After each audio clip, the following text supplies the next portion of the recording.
सदाशिवसमारम्भां शङ्कराचार्यमध्यमाम् अस्मदाचार्यपर्यन्तां वन्दे गुरुपरम्पराम्।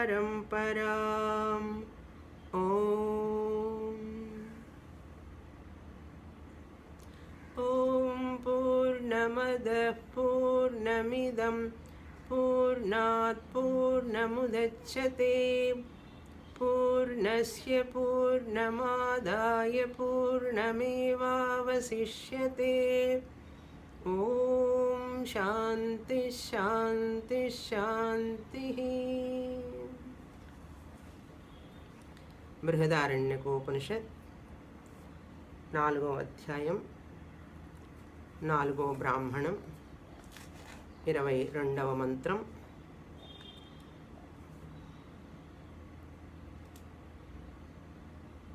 నాలుగవ లైను. ఏష సర్వేశ్వరః ఏష భూతాధిపతిః ఏష భూతపాలః ఏష సేతుర్విధరణః ఏషాం లోకానాం అసంభేదాయ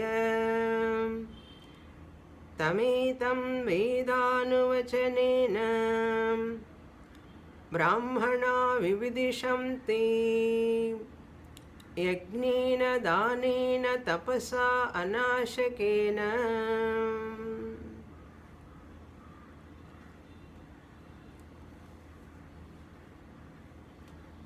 ఆధ్యాత్మిక మార్గంలో జీవించడం అనేటువంటిది మన భారతీయ పరంపర. ఈ యొక్క ఆధ్యాత్మిక మార్గానికి అనేక మెట్లున్నాయి. ఆ మార్గంలో కర్మయోగమని, ఉపాసనాయోగమని, జ్ఞానయోగమని సాధనాలు చెప్పబడినాయి. ఏది ముందు ఏది తర్వాత అని తెలుసుకోవాలి. మన వేదాలు కర్మకాండ, ఉపాసనాకాండ, జ్ఞానకాండ. ఈ కర్మకాండంలోనే మనం నిష్కామంగా కర్మలు చేయాలి అని చెప్పబడింది. సకామంగా చేసే వాళ్ళు ఉన్నారు, కానీ మోక్షార్థి అయినవాడు స్త్రీ కానీ పురుషుడు కానీ నిష్కామంగా చేస్తే నీకు త్వరగా ఆధ్యాత్మిక అభివృద్ధి కలుగుతుంది అని శాస్త్రం చెప్తుంది. నిష్కామంగా చేయడం వలన వ్యక్తికి జ్ఞాన యోగ్యత లభిస్తుంది. కనుక కర్మకాండలో చెప్పినవన్నీ కూడా వృధా అని మనం చెప్పం, ఎందుకంటే వేదం చెప్పింది కనుక. అలాగే ఉపాసనలు కూడా మనస్సు ఏకాగ్రతను పొందడానికి అనేక ఉపాసనలు చెప్పబడినాయి. అందులో ఏ ఉపాసనలు నీకు అనుకూలంగా ఉంటే అవి నువ్వు ఆచరించవచ్చు. అలా ఎన్నో సంవత్సరాలు చేయగా మనిషికి చిత్త సంస్కారం ఏర్పడి, చిత్తశుద్ధి ఏర్పడి, చిత్త ఏకాగ్రత వచ్చిన తర్వాత ఆ వ్యక్తికి శాస్త్రం మీద, గురువు మీద ఒక శ్రద్ధ ఏర్పడుతుంది. ఇవన్నీ మనకు తెలిసినా తెలియకపోయినా మనకు జరిగేవే. ఎవరైతే నిష్కామంగా చేస్తారో వాళ్ళకి ప్రయోజనాలన్నీ ఉంటాయి, తెలిసి చేసినా తెలియక చేసినా కూడా. కనుక ఒకవేళ ఎవరైనా కర్మయోగము, ఉపాసన యోగము చెయ్యక, ఒకవేళ చిత్తశుద్ధి లేకుండా, ఏకాగ్రత మనస్సు లేకుండా వచ్చినప్పటికీ కూడా శాస్త్రం చదవడం వలన అవి ఆ శ్రవణం వలన కలుగుతాయి. చేసి ఉంటే మరీ మంచిది, చెయ్యకపోతే ఆ క్లాసు కర్మయోగంగా పనిచేస్తుంది. అది జ్ఞానయోగంగా పనిచేయదు. మరింత చిత్తశుద్ధి వస్తుంది, మరింత ఏకాగ్రత పెరుగుతుంది, మనస్సు ప్రశాంతంగా ఉండడం, ఆనందంగా ఉండడం. చాలామంది క్లాసుకు వచ్చేటప్పుడు కొద్ది సంవత్సరాల తర్వాత, కొద్ది రోజుల తర్వాత అంటుంటారు, క్లాస్కి వచ్చిన తర్వాత ఇప్పుడు నా మనసు ప్రశాంతంగా ఉన్నదండి అంటారు. అంటే ఏమిటి? రాగద్వేషాలు తగ్గినాయి అని అర్థం, చిత్తశుద్ధి ఏర్పడుతున్నది అని అర్థం. ఈ పదాలు వాళ్ళకి తెలియకపోవచ్చు, కానీ గురువుకు తెలుసు. ఎందుకని అంటే శాస్త్రంలో చెప్పబడినవి కాబట్టి. అదేవిధంగా ఏకాగ్రత లేకుండా ఒకవేళ మన శాస్త్రానికి వచ్చిన ఆ శాస్త్రం వినడం వలన ఏకాగ్రత మనకు పెరుగుతుంది. ఇప్పుడు నా మనసు ఏకాగ్రతగా ఉంటున్నదండి, ఒక పని మీద నిలకడగా ఉంది అంటారు. అంటే శాస్త్రం చెయ్యవలసిన పని ఏమిటి? ఆత్మజ్ఞానాన్ని ఇవ్వడం. కానీ ఈ వ్యక్తికి ఆత్మజ్ఞానాన్ని పొందే అర్హత లేకపోవడం వలన కారణం ఏమిటి? కర్మయోగ, ఉపాసనా యోగ ముందుగా చేసి ఉండలేదు. క్లాసుకు వచ్చేటప్పుడు కూడా అనేకమైనటువంటి రకరకాలైనటువంటి మానసికమైనటువంటి కొంచెం అలజడులు, ఆలోచనలు, వ్యావహారిక ప్రపంచం మీద మనస్సు ఉంటుంది. కొంత అభిమానం దేహం మీద, కుటుంబం మీద, అన్నిటి మీద అభిమానంతో ఉంటారు కొంతమంది.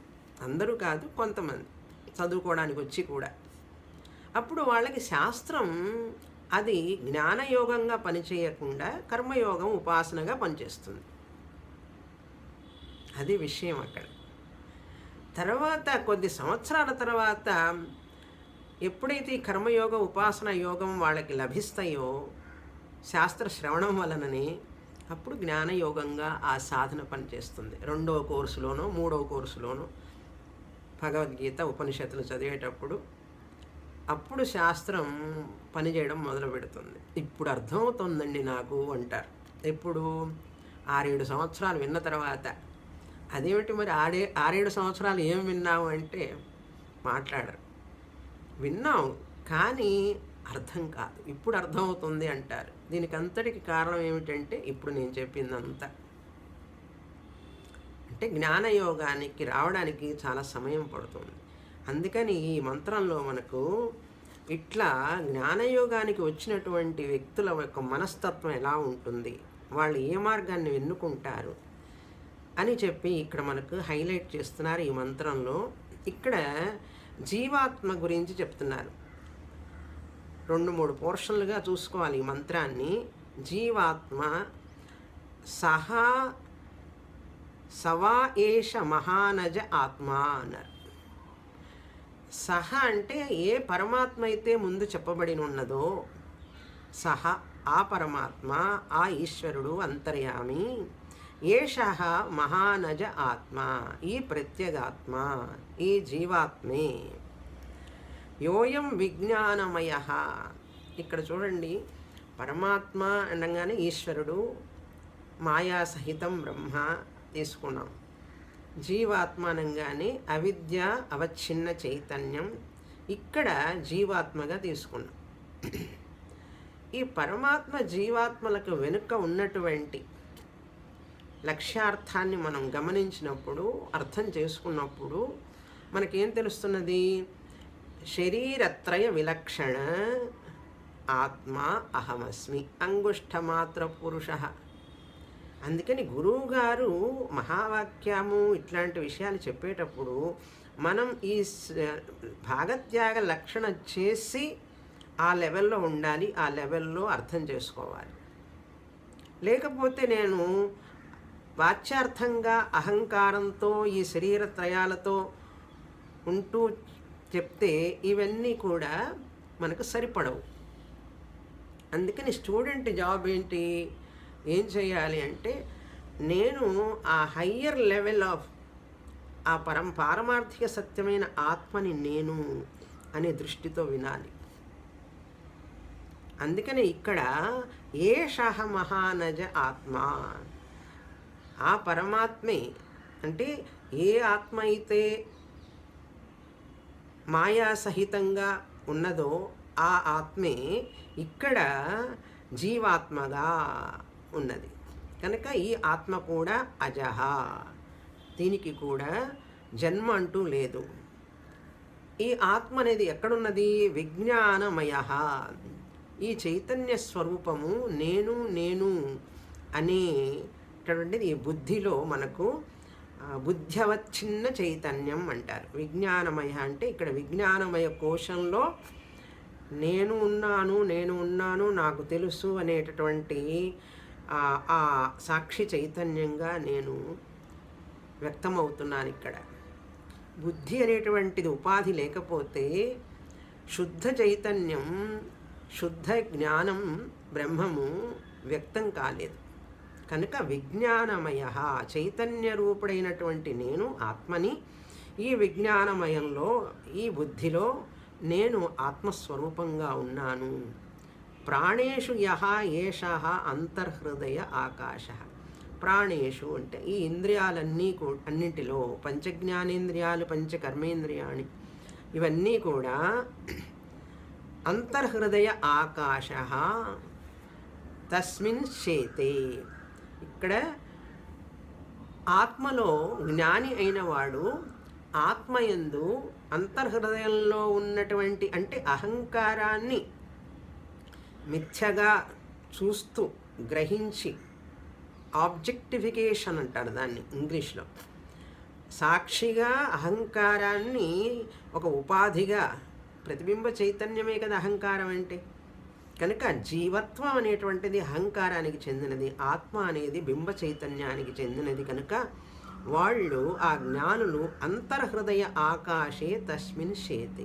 ఇక్కడ శేతే అంటే నిద్రపోవడం అని కాదు. ఈ ఆత్మ నైన నేను ఈ శరీరాన్ని, మనస్సుని త్యజించి, అంటే బుద్ధితో త్యజించి, ఆ పరమాత్మ అయినటువంటి ఒకే ఆత్మ అయినటువంటి అంటే అహంకారాన్ని త్యజించి అహంగా ఉండిపోవడం. అది ఇక్కడ ఆకాశ అంటే అంతర్హృదయమునందు మన హృదయాకాశం అంటారు. అంటే మనస్సులో, అంతఃకరణంలో ఆత్మగా అహం బ్రహ్మాస్మి, అహమస్మి బ్రహ్మ, అహమస్మి నేను ఉన్నాను. నేను ఎలా ఉన్నాను అనేటువంటిది శరీరం, మనస్సుకు సంబంధించినది. నేను ఉన్నాను అనేటటువంటిది తస్మిన్ శేతే, తన నిజస్వరూపంలో ఉంటాడు. అలా ఉన్నప్పుడు ఆ ఆత్మని తానుగా గ్రహించినప్పుడు సర్వస్య వశీ సర్వస్య ఈశానః, ఆత్మగా నేను సత్య జ్ఞానం స్వరూపంగా అంటే సత్తా స్ఫూర్తి ప్రదాతగా ఉన్నప్పుడు నేను అన్ని నామరూపాలకి నేనే కదా సత్తాని ఇచ్చేది, స్ఫూర్తిని ఇచ్చేది. నేను ఇచ్చేది అంటే నేను ఎవరినప్పుడు ఆ చెప్పేటప్పుడు నేను ఇస్తున్నాను సత్తా స్ఫూర్తిని అన్నప్పుడు నేను బ్రహ్మ చైతన్యాన్ని. ఆ బ్రహ్మ చైతన్యమైన నేనే సత్తా స్ఫూర్తిని అన్ని నామరూపాలకి ఇస్తున్నాను. కనుక అందుకని సర్వస్య వశీ అన్నారు. అవన్నీ కూడా నామరూపాలు నా వశంలో ఉంటాయి. సర్వస్య ఈశానః, అన్ని నామరూపాలని పరిపాలించేవాడిని నేను. అధిపతి అంటే ఆత్మనైన నేనుంటేనే ఇవన్నీ కూడా ఉంటాయి. ఎందుకంటే అవన్నీ కూడా నామరూపాలు మిథ్య, వాటికంటూ స్వతస్సత్తా లేదు. ఈ యొక్క జీవరాశులన్నిటికి కూడా స్వతస్ఫూర్తి లేదు. స్ఫూర్తి అంటే చైతన్యం. ఆ చిత్ అనేటువంటిది, సత్ అనేటువంటిది ఆత్మనైన నేను ఇస్తేనే అని అర్థం చేసుకోవాలి. అంతేకాని ఈ శరీరము, ఈ పేరు, నామరూపం, భార్యని, భర్తనని చెప్పి కొంచెంసేపు పక్కన పెట్టాలి. పక్కన పెట్టేసి ఆత్మగా నా గురించే మాట్లాడుతున్నది ఉపనిషత్తు, ఆత్మస్వరూపమైన నా గురించి చెప్తున్నది ఉపనిషత్తు అనే భావంతో వినాలి. అలా విన్నప్పుడు మనకు బోధపడుతుంది. లేకపోతే ఈ మాటలన్నీ కూడా ఆ పరమాత్ముడు గొప్పవాడు, ఆయన అధిపతి, ఆయన ఈశానః, ఆయన చెప్పలే ఇక్కడ. అందుకని ఏషః అన్నారు, ఈ అన్నారు. ఆ ఈ అంటే సహ, ఏషః అంటే సహ అంటే ఆ, ఏషః అంటే ఈ అని అర్థం. ఆ పరమాత్మ, ఈ జీవాత్మ ఒక్కరే అన్నారు. అంటే ఒక్కరే అన్నప్పుడు ఏమిటిది? శరీర త్రయ విలక్షణం, ప్రపంచత్రయ విలక్షణం. ఈ రెండు పక్కన పెట్టాలి. RM1, RM2, RM3, RM4, RM5 అంటే రిఫ్లెక్టింగ్ మీడియంస్ అన్నీ కూడా బుద్ధిపూర్వకంగా అవన్నీ మిథ్యా, మ్యాటర్ అని తెలుసుకొని, అది అక్కడ అర్థం. సహా ఏషః. అట్లా అన్నప్పుడు నేను ఆత్మని, నా వశంలో ఉన్న ఇవన్నీ నేనే అధిపతిని అంటే నేనే ఆత్మ చైతన్యాన్ని, సత్తానిచ్చేవాడిని, స్ఫూర్తిని ఇచ్చేవాడిని. ప్రాణం ఉన్న జీవరాశులకి స్ఫూర్తిని ఇచ్చేవాడిని, ప్రాణం లేని వాటికి సత్తానిచ్చే వాడిని అని తెలుసుకోవాలి. అంటే సత్తా ఉన్న చోటే, సత్తా అంటే సత్, ఉనికి. ఉనికి ఉన్న చోట ఎరుక ఉన్నది. కానీ ఆ ఎరుక వ్యక్తం కావడానికి సూక్ష్మ శరీరం లేదు ఈ యొక్క జడ పదార్థాలలో. ప్రాణులలో ఆ యొక్క సూక్ష్మ శరీరం ఉండడం వలన ఆ స్ఫూర్తి, చిత్ అనేది వ్యక్తమవుతున్నది. అందుకని ప్రతి క్లాసులో నేను ఎప్పుడు చెప్తూ ఉంటాను, సత్తా, స్ఫూర్తి, ఉనికి, ఎరుక. నేను ఉన్నాను అనేది సత్తా, నాకు ఎరుక, నాకు తెలుసు అనేది ఉనికి, ఎరుక. నేను ఉన్నాను అనేది ఉనికి, నాకు తెలుసు అనేది ఎరుక. ఆ ఉనికి, ఎరుక అనేది సత్, చిత్. సత్తా, స్ఫూర్తి. సత్తా అంటే సత్, స్ఫూర్తి అంటే చిత్. కనుక మనందరం సత్తా, స్ఫూర్తి స్వరూపులం. ఎందుకంటే ప్రతి ఒక్కరం నేనున్నాను అంటామా లేదా? అంటాం. నాకు తెలుసు, నాకు తెలియదు, ఇది నాకు తెలియదని నాకు తెలుసు. I know that I don't know. ఆ తెలుసు అనేటువంటిదే నా స్వరూపం. నాకు ఏమి తెలుసు, ఏమి తెలియదనేది అనాత్మ. ఆ తెలుసుకునేవాడు, నేను ఉన్నాను అనే వ్యక్తియే ఆత్మస్వరూపం. ఇంత తేలికైనటువంటి ఆత్మజ్ఞానం ఎందుకు బోధపడదు అంటే మనల్ని ఈ యొక్క అజ్ఞానం కప్పివేసి ఉంటుంది. ఆ అజ్ఞానం పోవడానికి కోసమే ఈ శాస్త్రం చదువుతున్నాం. అటువంటి ఆత్మనైన నేను సాధునా కర్మణ భూయాన్ పుణ్యకర్మలు చేసి నేను పవిత్రుణ్ణి అవుతాను అనే భావన జ్ఞానికి ఉండదు. జ్ఞానికి అంటే జ్ఞానినైన నాకు అంత ధైర్యంగా చెప్పుకోవాలి. ఎప్పుడు ఆ జ్ఞానికి అంటుంటే నువ్వేమిటి, నేను అజ్ఞానిని అన్నట్లుగానే ఒప్పుకున్నట్లు అవుతుంది కదా. భాగత్యాగ లక్షణ చేసి ఉనికి, ఎరుక నేనని తెలుసుకున్న తర్వాత ఇంకా సందేహం ఎందుకు? సందేహం అవసరం లేదు. అయినా చెప్పే శక్తి, సామర్థ్యం, ధైర్యం కావాలి మనిషికి. ఎప్పుడు వస్తుంది అదంటే దృఢమైనటువంటి జ్ఞాన నిష్ఠ ఏర్పడినప్పుడు వస్తుంది. అది దృఢమైన జ్ఞాన నిష్ఠ ఎలా వస్తుందంటే మనస్సుని శాస్త్రానికి ఇచ్చినప్పుడు వస్తుంది పూర్తిగా. అది ఈ యొక్క పుణ్యకర్మల వలన ఆత్మనైన నేను ఏదో ఉన్నతుడిగా శుద్ధుడిని అవ్వటం అంటూ ఏముండదు. భూయాన్ కర్మణ అంటే పుణ్యకర్మల వలన, వైదిక విహిత కర్మల వలన, సాధు కర్మల వలన నేను పుణ్యం పొందడం అనేటువంటిది కానీ, నోవా అసాధునా కనీయాన్ ఈ నిషేధ కర్మలు చేయడం వలన నాకు పాపం వస్తుందని కానీ, నా యొక్క గొప్పతనం తగ్గిపోతుంది, నా యొక్క అని చెప్తున్నప్పుడల్లా నేను ఏం చెప్తున్నాను? శరీరత్రయ పంచకోశ విలక్షణ ఆత్మ. విలక్షణ అంటే వేరైనటువంటి అని అర్థం. నేను అది చెప్పేటప్పుడే ఈ 3 కోశాలను 5 కోశాలను ఉపయోగిస్తూనే, 3 శరీరాలను ఉపయోగిస్తూనే చెప్తున్నాం. అది అక్కడ. కానీ ఏష సర్వేశ్వర. ఏష అంటే ఈ జీవాత్మే సర్వ ఈశ్వర, అన్నిటినీ పరిపాలించేవాడు. పరిపాలించడం అంటే లిటరల్గా తీసుకోకూడదు. సత్తా స్ఫూర్తినిచ్చినప్పుడు అవి నా మీదనే ఆధారపడి ఉన్నాయి, నేను వాటికి ఉనికి ఎరుకనిస్తున్నాను. భూతాధిపతి ఏష, ఈ ఆత్మే భూత అధిపతి, అన్ని జీవరాశులకు అధిపతి, నామరూపాలకి నేనే అధిపతిని అంటే అధ్యక్షుడిని. అంటే నా యొక్క సన్నిధిలో అవన్నీ కూడా పనిచేస్తున్నాయి. పుస్తకం ఉన్నది, చెట్టు ఉన్నది, ఇల్లు ఉన్నది, ఫ్యాను ఉన్నది అని ఉన్నది అని ఉనికినిచ్చేవాడు ఎవరండి? నేనే.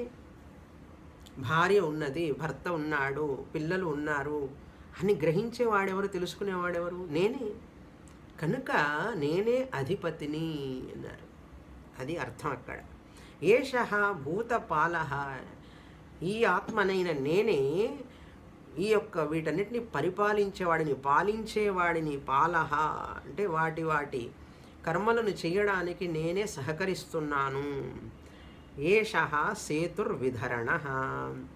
ఇక్కడ సేతు అంటే రెండు అర్థాలు చెప్పుకోవచ్చు. ఇంతవరకు క్రిందటి వారం చూసాం. సేతు అంటే బ్రిడ్జి, వంతెన. రాముల వారు లంకకు వెళ్ళడానికి సేతు కట్టారు, రామసేతు అంటారు దాన్ని. అంటే ఒక ఒడ్డు నుంచి ఇంకొక ఒడ్డు దాటడానికి సేతును ఉపయోగిస్తారు, వంతెనను ఉపయోగిస్తారు. అది ఒక అర్థం సేతు అంటే. ఇక్కడ కఠోపనిషత్తులు చూసాం. యస్సేతురీజానానాం అక్షరం బ్రహ్మ యత్పరం అభయం చికీర్షతాం పారం. సేతు అనే పదం వచ్చింది వేదంలో. ఈ సేతు అనే పదం అనేక చోట్ల వస్తుంది. ఉపనిషత్తుల్లో కూడా ఈ సేతు అనేటువంటిది అనేక చోట్ల చెప్పబడింది. అంటే వంతెన దాటటానికి, నదిని దాటడానికి ఎలా ఉపయోగపడుతుందో భగవంతుడు కూడా మనకు సేతువు లాంటివాడు. అందుకని భగవద్భక్తి మనిషికి ఉంటే ఈ సంసారం సముద్రాన్ని దాటగలడు. అందుకని నాస్తికులం కాకుండా ఉండాలి. ముందు భగవంతుడి మీద భక్తితో ఉండాలి. చాలామంది అంటారు, ఈ భగవంతుడు భక్తి ఉన్న వాళ్ళందరూ పిరికి వాళ్ళు, భయం ఉన్నవాళ్ళు, భయం వలన వీళ్ళు భగవంతుని పూజిస్తున్నారు అంటే అనేవ్వండి, నష్టం ఏం లేదు. భగవద్భక్తి లేని వాళ్ళకంటే భగవద్భక్తి భయంతో ఉన్నవాళ్ళు బెటర్. నాస్తికుడిగా ఉండటం కంటే భయపడి ఆస్తికుడిగా ఉండడం బెటర్. ఎందుకంటే ఏదో ఒక రోజుకి మనకు గురుప్రాప్తి, శాస్త్రప్రాప్తి దొరుకుతుంది. అందుకని పిల్లల్లో కూడా భగవద్భక్తిని పెంచండి. మీరు ఏం చేయక్కర్లేదు, భగవంతుడిని ప్రార్థించమనండి. భగవంతుడే అన్ని కోరికలు తీరుస్తాడని అవన్నీ చెప్పాలి, ఆశలు పెట్టించాలి పిల్లలకి. అందుకని భగవంతుడే అన్నీ అన్నీ అని చెప్తే తర్వాత ఆ భగవంతుడి స్వరూపం ఏమిటని తెలుసుకోవడానికి ప్రయత్నం చేస్తారు. అందుకని పిల్లల్లో ఆ దైవ భక్తిని నాటడం, ఆ బీజాన్ని నాటడం తల్లిదండ్రుల కర్తవ్యం.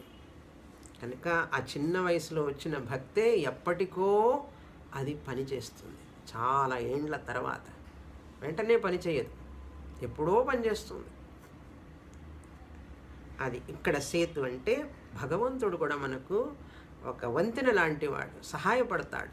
ఈ యొక్క సంసార పుణ్య పాప జనన మరణాల నుంచి, ఈ ఒడ్డు నుంచి జనన మరణాలు లేనటువంటి పుణ్య పాపాలకు అతీతమైనటువంటి ఆత్మస్వరూప జ్ఞానానికి మనకు ఆయన సహాయం చేస్తాడు. ఏమిటి భగవంతుడు భక్తి పూజలు గీజలంటే అవన్నీ మేము చేస్తామండి అంతే. ఏం అడగకూడదు, ఇంకా ఎందుకు ఏమిటని అడగవద్దు. ఎందుకంటే పెద్దవాళ్ళు చేశారు, మన ఋషులు చెప్పారు, ఈ విధంగా ఉంటే నీకు మంచిది అన్నాడు. తయారు చేస్తున్నాం. ఇది ఎప్పుడో వచ్చేది మోక్షం. వీటన్నిటికి ప్రిపరేషన్ ఉండద్దండి. ఒక వివాహాన్ని చేయడానికి ఇంట్లో ఎన్ని ప్రిపరేషన్లు చేస్తాం, ఎన్ని నెలలు, ఎంత కష్టపడతాం. ఒకటే రెండే, ఒక రోజా 2 రోజులే, వారాలు, నెలలు, సంవత్సరాలు కష్టపడ్డ వాళ్ళు ఉన్నారు ఒక వివాహం కోసం చేయడానికి, అబ్బాయికో అమ్మాయికో. ఆత్మజ్ఞానం మాత్రం ఎలా తొందరగా రావాలని కోరుకుంటాం. అది అంతే, చాలా సమయం పడుతుంది. పట్టినా సరే దానికోసం ప్రయత్నం చేయాలి. రెండవ అర్థం ఏంటంటే సేతు అంటే ఆనకట్ట. పొలంలో నీళ్లు వృధాగా అటు ఇటు పోకుండా, ఈ పొలంలో నుంచి ఆ పొలంలోకి పోకుండా ఆనకట్ట కడతారు. ఆ ఆనకట్టని ఇక్కడ సేతు అనే అర్థంలో బండ్ అంటాం, ట్యాంక్ బండ్ లాగా. ఆ ఆనకట్ట ఎలాగైతే అవతలి నీరు యువతలికి రాకుండా, యువతలి నీరు అవతలికి పోకుండా మనకు సహాయపడుతుందో, ఇక్కడ ఈ సేతు అనేది విధారక. సేతు అంటే రక్షించేటటువంటి గోడ అని అర్థం, కట్ట అని. విధారక సేతు. భగవంతుడు మనకు ఈ యొక్క వర్ణాశ్రమ ధర్మాల నుంచి అటు ఇటు పోకుండా రక్షించేవాడు అని అర్థం. విధారక సేతు, జగత్తు యొక్క నియమాలన్నింటినీ కూడా రక్షించేవాడు.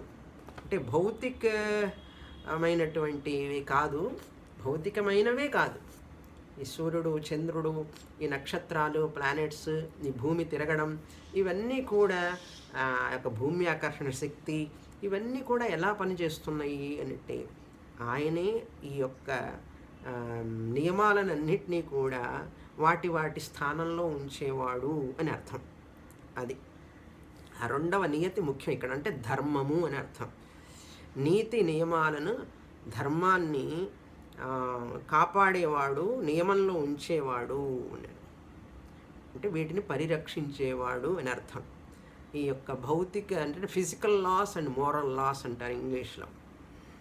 ఫిజికల్ అనేటువంటివి భౌతికమైనటువంటి స్థూల ద్రవ్యానికి సంబంధించినవి.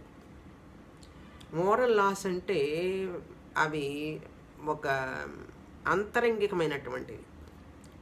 ఈ ధర్మం అనేటువంటిది బాహ్యమైనటువంటిది కాదు, స్థూలమైనటువంటిది కాదు, సూక్ష్మమైనటువంటి విషయం కనుక మోరల్ లాస్ అంటారంటే సత్యం, అహింస, ఇటువంటివన్నీ కూడా మొదలైనవి.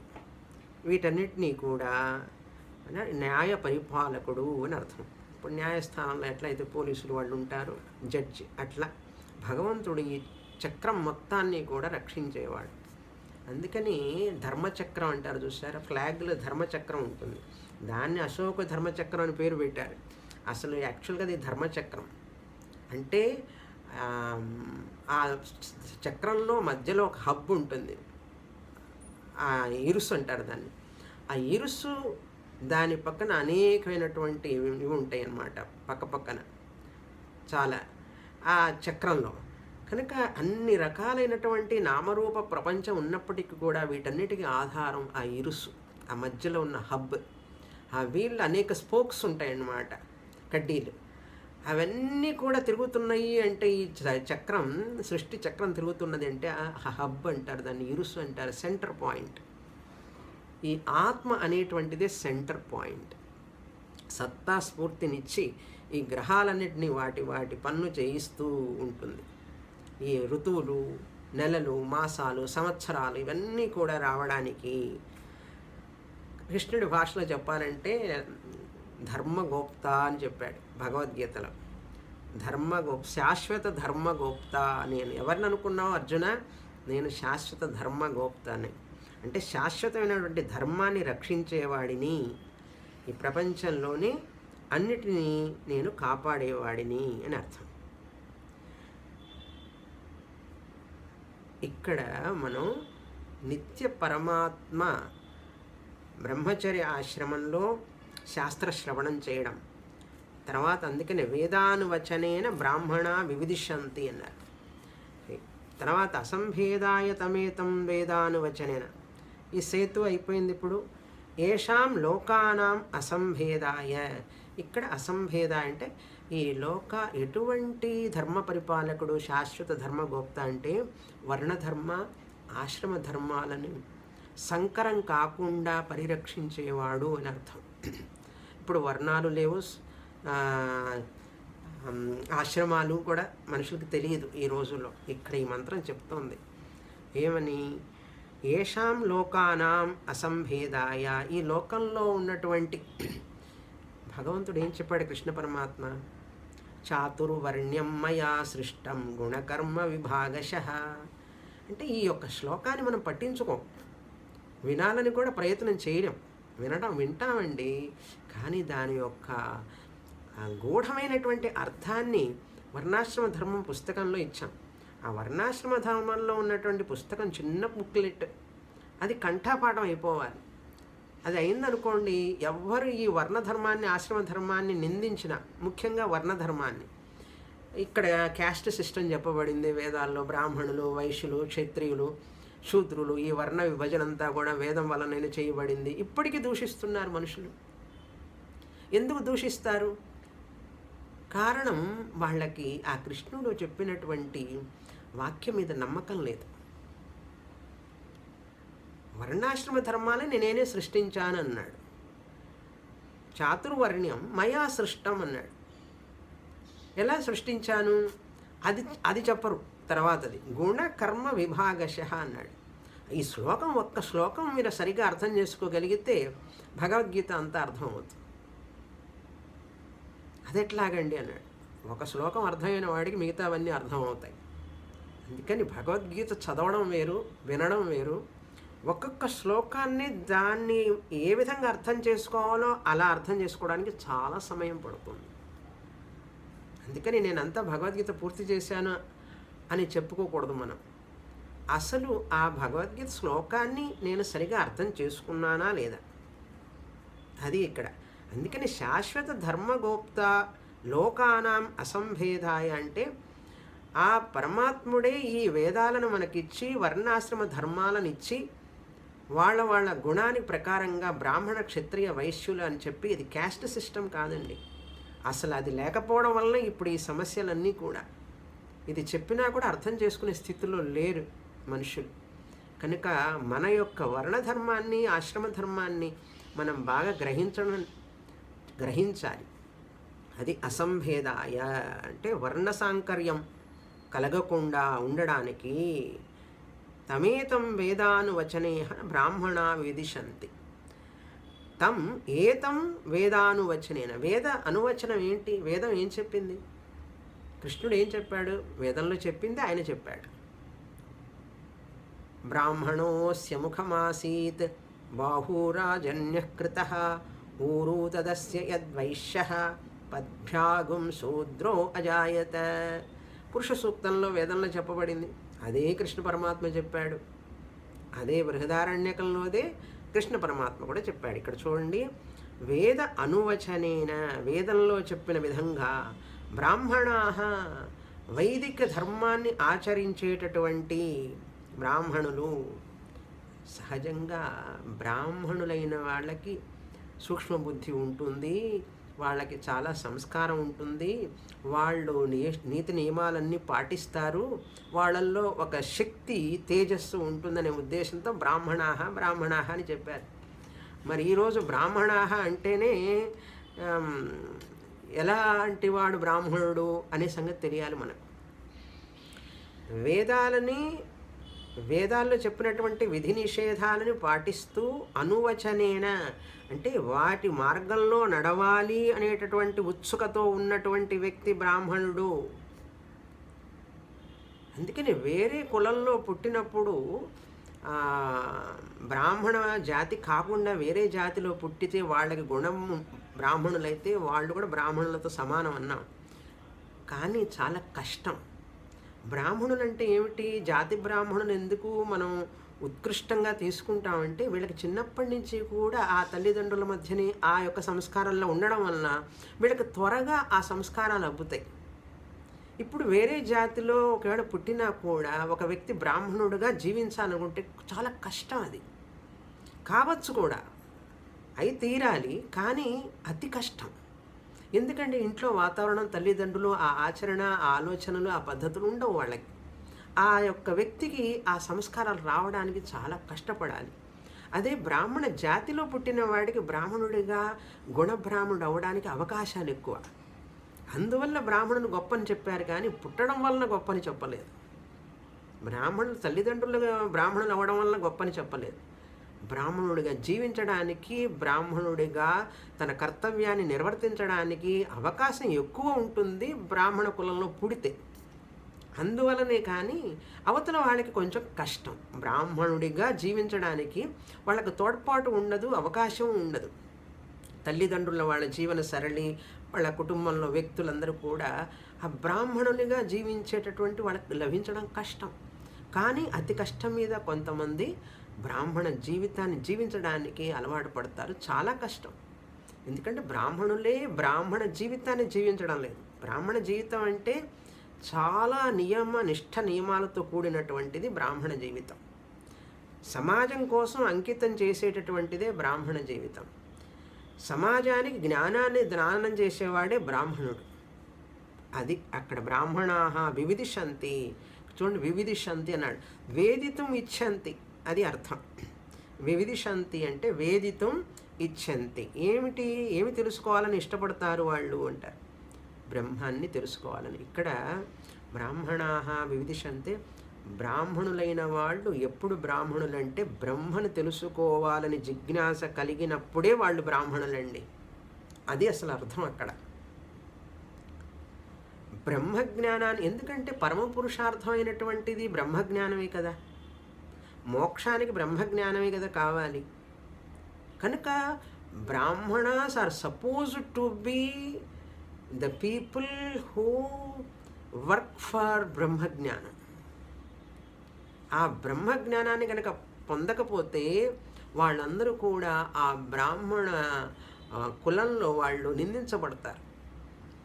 ఆ బ్రాహ్మణుడు కనుక బ్రహ్మజ్ఞానాన్ని కనుక ప్రయత్నించకపోతే భౌతిక సుఖాల కోసం, భౌతికమైనటువంటి విద్యల కోసం తాపత్రయపడుతూ ఉన్నాడంటే ఆ బ్రాహ్మణుడిని పలచనగా చూస్తారు సమాజంలో. చూసేవాళ్ళు అప్పుడు, ఇప్పుడు చూడటం లేదనుకోండి, అది వేరే విషయం. ఆ రోజుల్లో అంటే బ్రాహ్మణ్ణి త్యజిస్తారు వాళ్ళు. బ్రహ్మజ్ఞానానికి, శాస్త్ర జ్ఞానానికి వివిధిషంతి చేత్, తెలుసుకోకపోతే. కానీ ఇక్కడ బ్రాహ్మణులు వివిధిషంతి. ఎట్లా? యజ్ఞేన దానేన. చూడండి, ఇక్కడ బ్రాహ్మణాగా వివిధిషంతి అంటే ఏం చెప్పాను? బ్రహ్మచర్య ఆశ్రమంలో శ్రవణం చేస్తారు ముందు, చేసి తర్వాత ఏంటి? యజ్ఞేన దానేన, గృహస్థాశ్రమంలో ప్రవేశించి అని అర్థం. ప్రవేశించి యజ్ఞాలు చేసి దానాలు చేసి అంటే కర్మయోగ అనుష్ఠానం అని అర్థం. అంటే ఇక్కడ 4 ఆశ్రమాలు ముందు చెప్పాను. ఏంటి? అసంభేదాయ అంటే వర్ణధర్మాన్ని సంకరం కాకుండా ఉంచి వాళ్ళ వర్ణాలు ఆ వర్ణాలు ఆ కర్మలు చెయ్యాలి, ఏ కర్మలు ఉన్నాయో వాళ్ళకి. తర్వాత బ్రాహ్మణా అంటే బ్రహ్మచర్య ఆశ్రమంలో ఉంటూ వేదాధ్యయనం చేసి, తర్వాత నెంబర్ 1 ఆశ్రమాలు 4 చూసుకుంటే 1, 2, 3, 4 బ్రహ్మచర్య ఆశ్రమం, గృహస్థాశ్రమం, వానప్రస్థాశ్రమం, సన్యాసాశ్రమం. ఈ 4 ఆశ్రమాలు మోక్ష మార్గానికి మనల్ని తీసుకువెళ్ళడానికి ఎలా సహాయపడతాయి అనేది విషయం చెప్తున్నారు ఇక్కడ. ముందు శ్రవణం చేసి బ్రహ్మచర్య ఆశ్రమంలో, యజ్ఞేన దానేన సెకండ్ ఆశ్రమానికి వచ్చి 1, 2 4 ఆప్షన్లు ఉన్నాయండి, 3 ఆప్షన్లు. బ్రహ్మచర్య 1, 2, 3, 4లో 1, 2, 3, 4 స్ట్రైట్గా అన్ని 4 ఆశ్రమాలకి రావచ్చు. అది చెప్తారు ఫస్ట్ ఇక్కడ. యజ్ఞేన దానేన గృహస్థాశ్రమంలోకి వచ్చి, గృహస్థాశ్రమంలో అన్నీ చేసిన తర్వాత, మన విధులు నిర్వర్తించిన తర్వాత, భార్య పిల్లల్ని వివాహం చేసుకున్న తర్వాత వాళ్ళ దారిని వాడు వదిలిపెట్టకూడదు. అది మహాపాపం అని చెప్తుంది శాస్త్రంలో. వివాహం చేసుకున్న తర్వాత భార్య పిల్లల్ని పోషించడం, కుటుంబం వ్యవహారం చూడటం కర్తవ్యం. చేసుకోకుండానే ఉండాలి, చేసుకున్న తర్వాత వదిలిపెట్టకూడదు. అది నియమం అక్కడ. కనుక యజ్ఞదానాలు చేసి అయిన తర్వాత ఏ ఆశ్రమానికి రావాలి? వానప్రస్థాశ్రమం, 3వ ఆశ్రమం. తపస అనాశకేన. ఇక్కడ అనాశకేన అంటే కర్మఫలమును ఆశించకుండా, మా పిల్లలకి ఎంత చేశాను, మా అమ్మాయికి ఎంత చుట్టాను, మా అబ్బాయికి చేశాను, నాకేంది చూడటం లేదు, ఆ ఫలాన్ని ఆశించకూడదు. భార్య భర్త నుంచి కానీ, భర్త భార్య నుంచి కానీ, పిల్లలు తల్లిదండ్రుల నుంచి కానీ, తల్లిదండ్రుల పిల్లల నుంచి కానీ ఎటువంటి ఫలాన్ని ఆశించకుండా చేయాలి. అది అనాశకేన అంటే ఇక్కడ అర్థం. అంటే వానప్రస్థాశ్రమానికి వచ్చి, తపస్స అనేటువంటిది వానప్రస్థాశ్రమం. 4 ఆశ్రమాలు. ఇప్పుడు ఈ 4వది 3వది లేవండి. ఇప్పుడు గృహస్థాశ్రమంలోనే ఉంటారు లైఫ్ లాంగ్. అట్లా అందువలనే సమస్యలు ఎక్కువ. మనిషికి ఒక 50 సంవత్సరాలు దాటిన తర్వాత వానప్రస్థాశ్రమానికి వచ్చేయాలి. తపస్స అంటే ఇక్కడ జపతపాదులతో, ధ్యానాలతో కాలం గడుపుతారు. అనాశకేన ఎటువంటి కర్మఫలాన్ని ఆశించకుండా, పుణ్యము వద్దు నాకు, పాపము వద్దు. పాపం వద్దని చెప్తాం, పుణ్యం కూడా వద్దు. ఎటువంటి కర్మఫలాన్ని ఆశించను. మా పిల్లలు నన్ను చూస్తారు రేపు అని నేను ఇప్పుడు సేవ చేయకూడదు. లేకపోతే నాకు వేరే ఈ వ్యక్తి ఆ వ్యక్తి సహాయపడతారని చెప్పి సహాయం చేయకూడదు. అలా కర్మఫలాన్ని ఆశిస్తూ చేస్తే అది సరి అయిన కర్మ కాదు శాస్త్రంలో. అనాశకేన అనేది. దీనికి ఇక్కడ నేనేం చెప్పానంటే, క్రిందటి వారం అతిగా తినడం, చిరుతిండ్లు తినడం, తినాలనిపించిందల్లా తినడం, అట్లాంటి యొక్క టంగ్ కంట్రోల్ ఉండాలి మనిషికి. నాలుక జయిస్తే అన్నీ జయించినట్లే. మాట్లాడే నాలుక, తినే నాలుక, దీన్ని జయించాలి. అలా జయించి వాళ్ళు అనాశకేన అంటే ఇక్కడ నేను భోజనం అనేటువంటిది ఎందుకు చెప్పానంటే ఏ విషయాలనైనా సరే ఆశించకుండా అని అర్థం. అనాశకేన అనేది అటువంటి కర్మ ఫలాన్ని ఆశించకుండా. ఏవమేవ విదిత్వ, ఇక్కడి నుంచి చదువుతాం.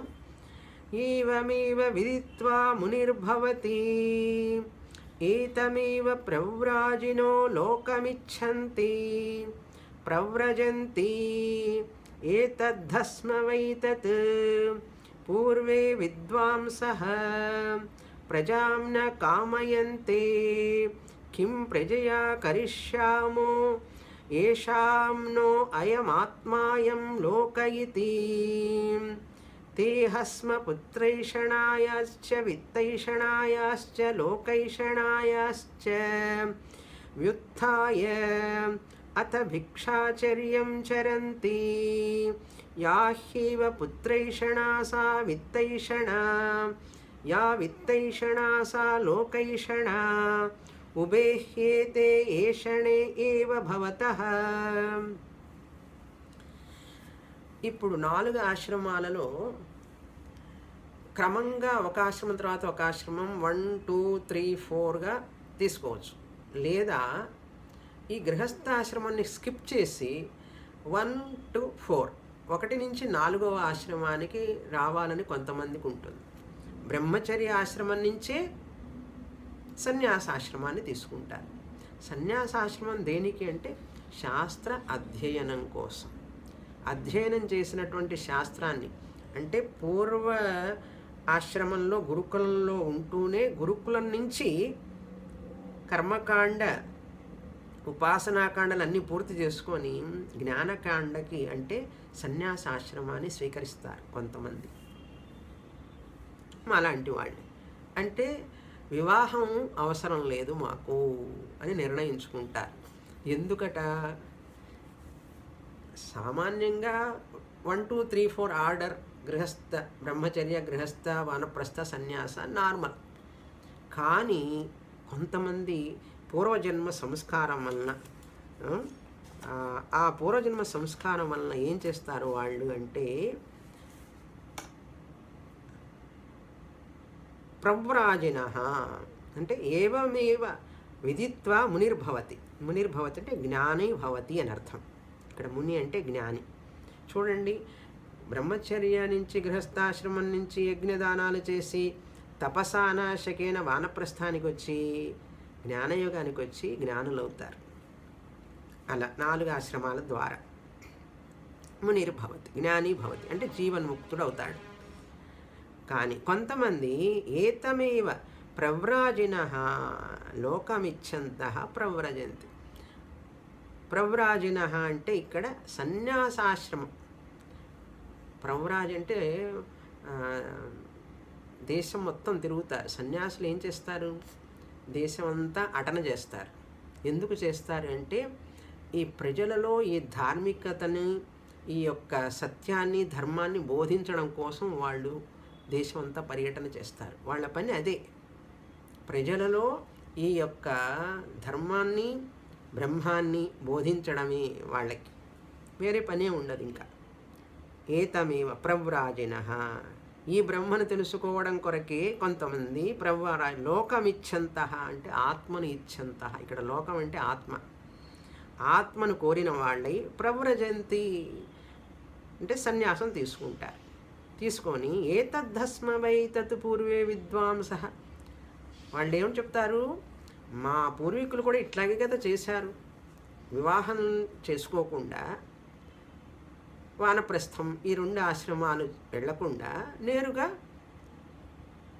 బ్రహ్మచర్య ఆశ్రమాన్ని నుంచే సన్యాసాశ్రమాన్ని కూడా తీసుకున్నారు కదా అని అర్థం. ఇక్కడ ఏతద్ధస్మవై అంటే అనగనగా ఒకప్పుడు అని అర్థం. పూర్వే విద్వాంసః, పూర్వం మా యొక్క పూర్వులు కొంతమంది, చాలామంది బ్రహ్మచర్య ఆశ్రమం నుంచి అంటే 1 to 4 అని అర్థం. 1 to 4 అంటే ఏంటి? 1 అంటే బ్రహ్మచర్య ఆశ్రమం, 4 అంటే సన్యాసాశ్రమం.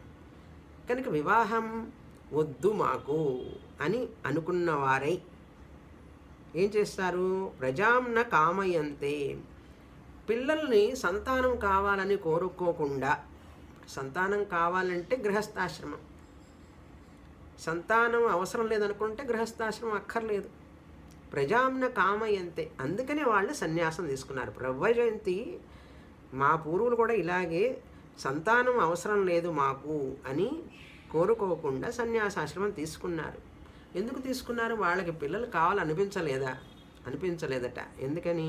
కిం ప్రజయా కరిష్యామః, ఈ పిల్లలతో సంతానంతో మాకేమిటి పని అంటే, వాళ్ళు ఆత్మని నేనని తెలుసుకున్న తర్వాత, ఏమంటే పిల్లలు మళ్ళీ మనుష్య జన్మ రావాలి అంటే పుత్రేణ అయం లోకో జయ్యః అంటుంది శాస్త్రం.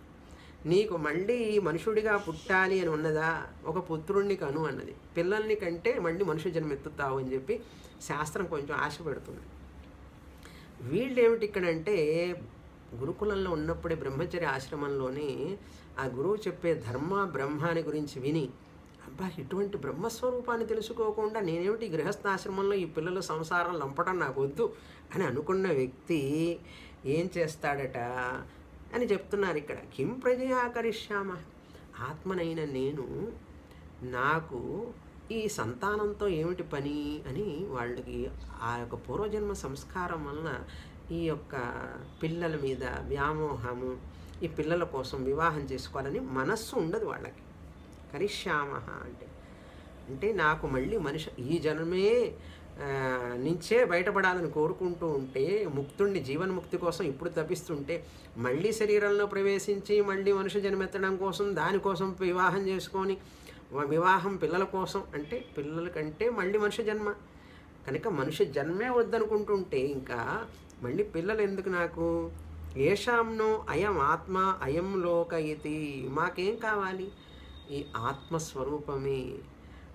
కనుక మేము ఆత్మస్వరూపం అయినప్పుడు ఇంకా దేన్ని కోరి ఈ వివాహం చేసుకుంటాం? మళ్ళీ మనుష్య జన్మ కావాలని కోరిక లేదు మాకు.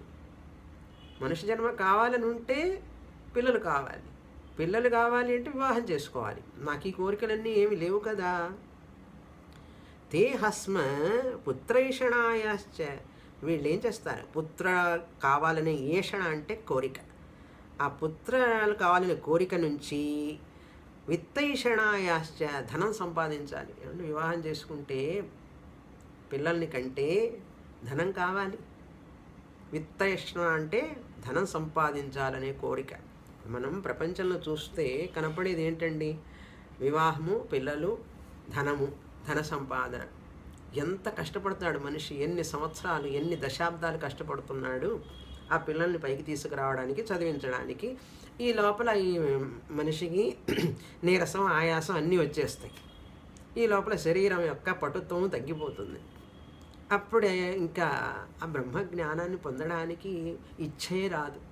చాలా చాలా కష్టం. అందుకే కదా మనుష్యాణం సహస్రేషు అని చెప్పింది. కారణం ఏంటంటే, నాకు వివాహం చేసుకుంటే రక్షణ, వివాహం చేసుకుని పిల్లల్ని కంటే రక్షణ, పిల్లల్ని కన్న తర్వాత మనవరాళ్ళు వస్తే ఇంకా రక్షణ, నన్ను చూసుకోవడానికి, నాకు సంతోషాన్ని ఇవ్వడానికి అని చెప్పి అనుకుంటాడు మనిషి.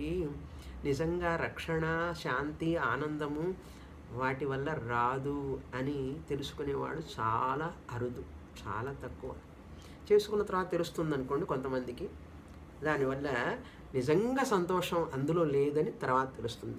నేను చెప్తే మీకు కోపం వస్తుంది, మరి ఎక్కువ చెప్పకూడదు. నేను మీకేం తెలుసు స్వామిని గారు, వివాహం చేసుకుంటే పిల్లల్ని కంటే ఎంత ఆనందం అందులో మనవాళ్ళు. ఓకే, ఒప్పుకుంటాం.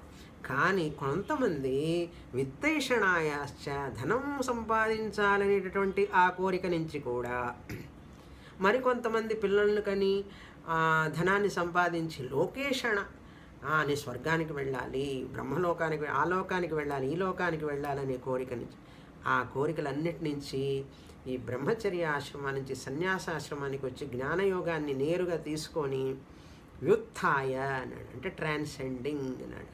అంటే వ్యుత్థాయ అంటే ఏమిటి? గృహస్థాశ్రమం, వానప్రస్థాశ్రమంలో ప్రవేశించకుండా అని అర్థం. వ్యుత్థాయ, సన్యాసం తీసుకొని భిక్షాచర్యం చరంతి భవతి భిక్షాన్ దేహి అని భిక్ష తీసుకుంటూ ఉంటారు అందరి దగ్గర.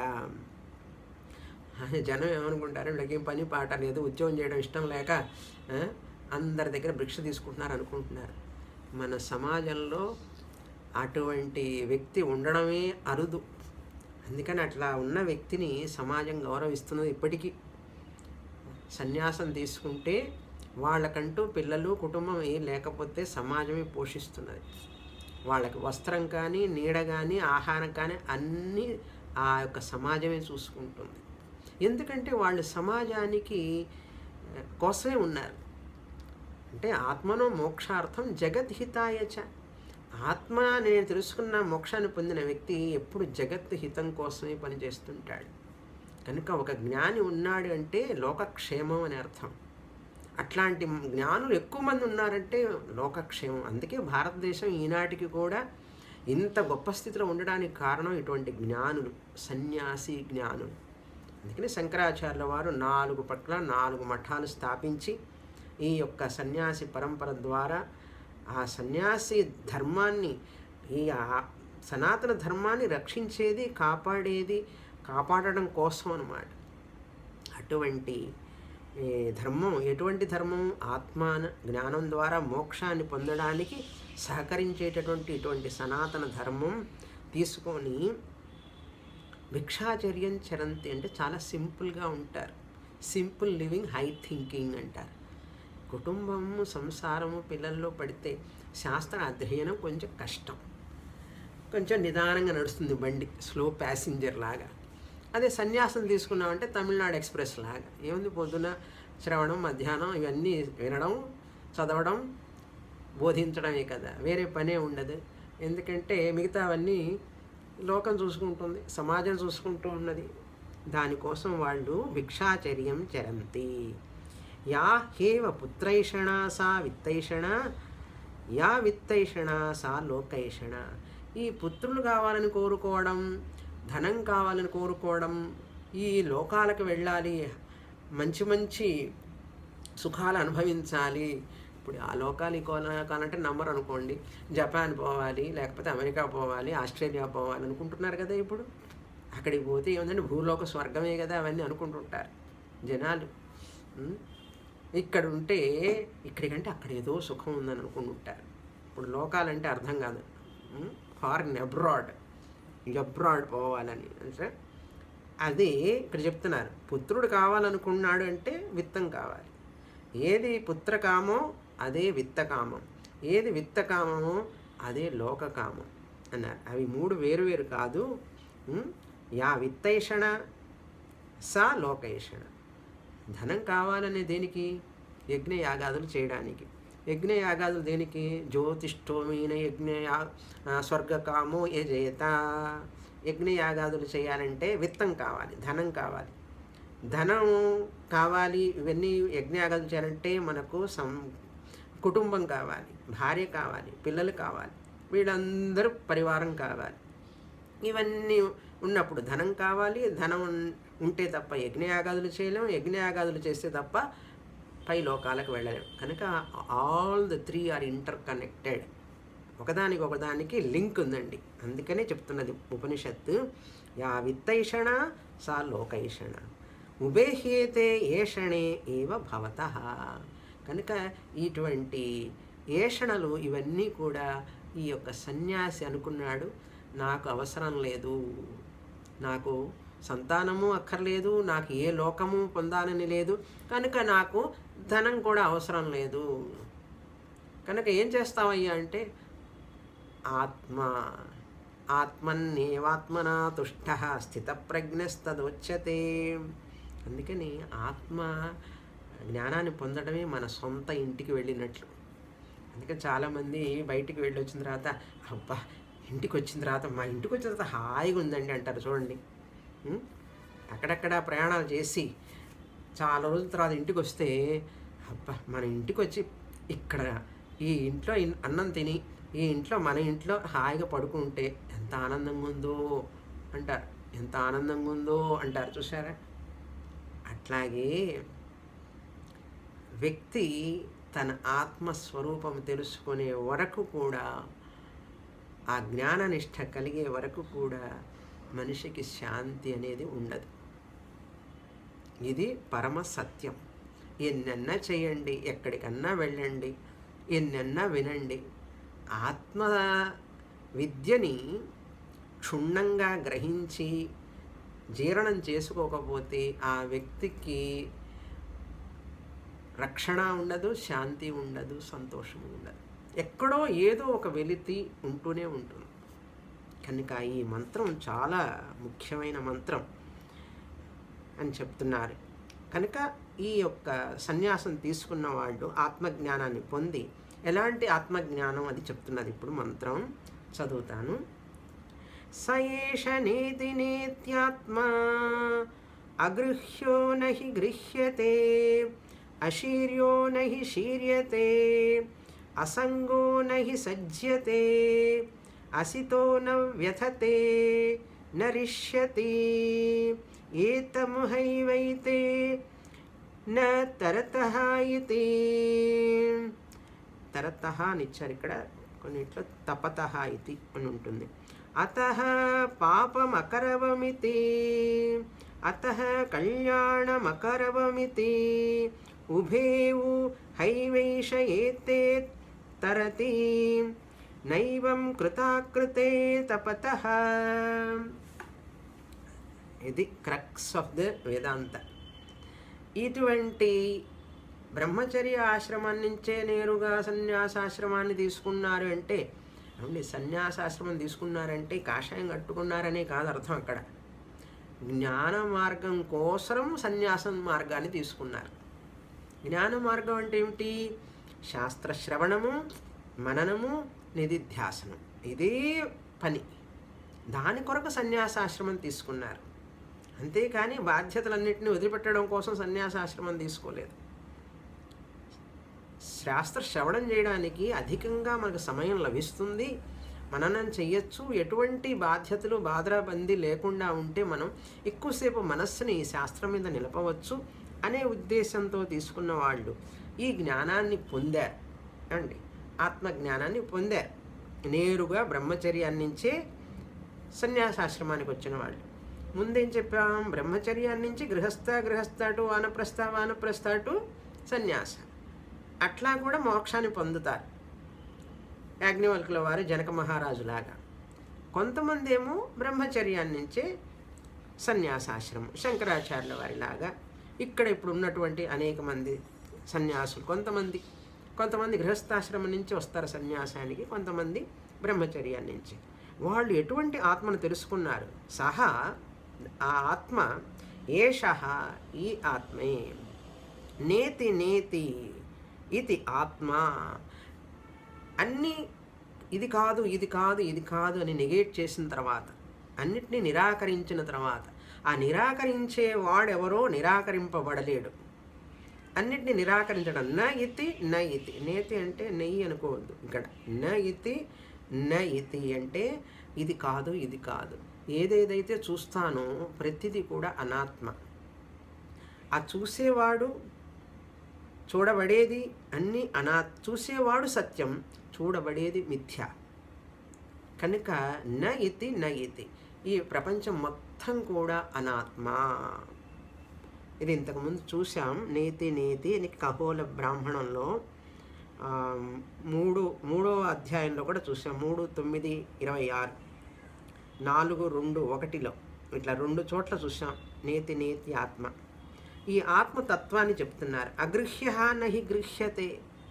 దాన్ని గ్రహించడం కష్టం. ఎందుకంటే గ్రహించడం కష్టం కాబట్టి గ్రహించలేవు అన్నాడు. అంటే ఒక వస్తువుగా తెలుసుకోలేవు అది. ఎందుకంటే అది నువ్వే అయ్యున్నావు, నువ్వు ఆత్మస్వరూపమే అయ్యున్నావు కనుక అది దాన్ని ఒక వస్తువుగా గ్రహించడం కష్టం కాదు, అసలు గ్రహించడానికి వీలు కాదు. న గృహ్యతే అని చెప్తున్నారు. ఈ చెప్పేవన్నీ కూడా ఆత్మ లక్షణాలు, చాలా ముఖ్యమైనటువంటివి. ఆత్మ లక్షణాలు అంటే ఎవరి లక్షణాలు? నా లక్షణాలు. నేనంటే ఎవరు? ఆత్మని. అందుకనే సోహం బ్రహ్మ. దాసోహం నుంచి సోహానికి వచ్చాం మనం ఇప్పటికీ. ఓకే, అందుకని నా గురించి చెప్తున్నది శాస్త్రం. అందుకని జాగ్రత్తగా నెక్స్ట్ టైము నా గురించి ఏం చెప్తున్నది శాస్త్రం అని చెప్పి ఒకసారి విందాం తర్వాత. ఓం పూర్ణమదః పూర్ణమిదం పూర్ణాత్ పూర్ణముదచ్యతే పూర్ణస్య పూర్ణమాదాయ పూర్ణమేవావశిష్యతే. ఓం శాంతి శాంతి శాంతి. హరి ఓం. శ్రీ గురుభ్యో నమః. హరి ఓం.